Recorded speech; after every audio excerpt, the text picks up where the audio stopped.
ناظرین کا پروگرام رمضان ٹائم میں دلی خیر مقدم کرتا ہوں۔ رمضان ٹائم ایک ایسا پروگرام ہے جس میں آپ رمضان سے متعلق کوئی بھی سوال کر سکتے ہیں، کسی بھی طرح کی پرابلم ہے، تجسس ہے، کنفیوژن ہے، رمضان سے متعلق کوئی چیز سمجھ میں نہیں آ رہی ہے تو آپ پروگرام میں کال کر کے پروگرام کا حصہ بن سکتے ہیں۔ آپ کے سوالوں کے جوابات دینے کے لیے اور ہم سے گفتگو کرنے کے لیے ہمارے ساتھ حیدرآباد سے جڑ رہے ہیں مفتی سید بہاؤالدین زبیر نقشبندی صاحب، اور ہمارے دوسرے مہمان ہیں محمد عادل شمیم صاحب جو ہمارے ساتھ کانپور سے جڑ رہے ہیں، جو آپ کی خدمت میں حمد اور نعت کا نذرانہ پیش کریں گے۔ آپ دونوں حضرات کا بہت بہت خیر مقدم ہے، بہت بہت استقبال ہے ہمارے ساتھ اس پروگرام رمضان ٹائم میں جڑنے کے لیے۔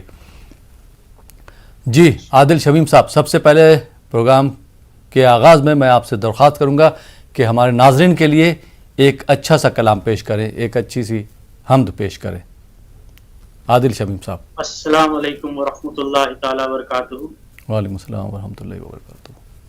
درود پاک پڑھ اللہم صلی علی سیدنا شفیعنا مولانا محمد بارک وسلم، صلو علیہ الصلوۃ والسلام علیک یا رسول اللہ صلی اللہ علیہ وسلم۔ کعبے کی رونق،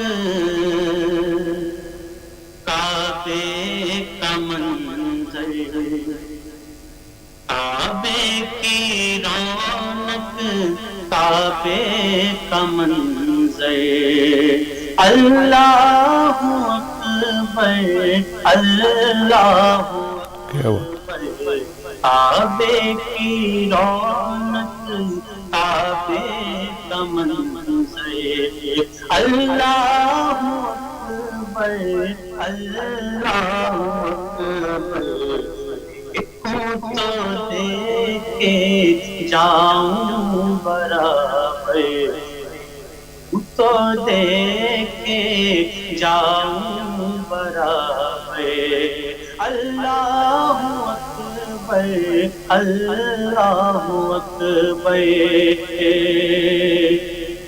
حیرت میں خود کو کبھی دیکھتا ہوں اور دیکھتا ہوں کبھی میں حرم کو، حیرت میں خود کو کبھی دیکھتا ہوں اور دیکھتا ہوں کبھی میں حرم کو، لایا کہاں پہ میرا مقدر، لایا کہاں پہ میرا مقدر، اللہ بہت خوب، بہت خوب عادل صاحب۔ اللہ اکبر، کعبے کی رونق، کعبے کا منظر، اللہ اکبر اللہ اکبر، یاد آ گئی جب اپنی خطائیں، اشکوں میں ڈھلنے لگی التجائیں، یاد آ گئی جب اپنی خطائیں، اشکوں میں ڈھلنے لگی التجائیں، ہویا ویلا پہ کعبہ پکڑ کر، ہویا ویلا پہ کعبہ پکڑ کر، اللہ کیا بات، بہت خوب، اللہ اکبر، کعبے کی رونق، کعبے کا منظر، اللہ اکبر اللہ اکبر، بھیجا ہے جنت سے تجھ کو خدا نے، بے شک چنا ہے تجھ کو میرے مصطفیٰ نے، بھیجا ہے جنت سے تجھ کو خدا نے، چوما ہے تجھ کو میرے مصطفیٰ نے،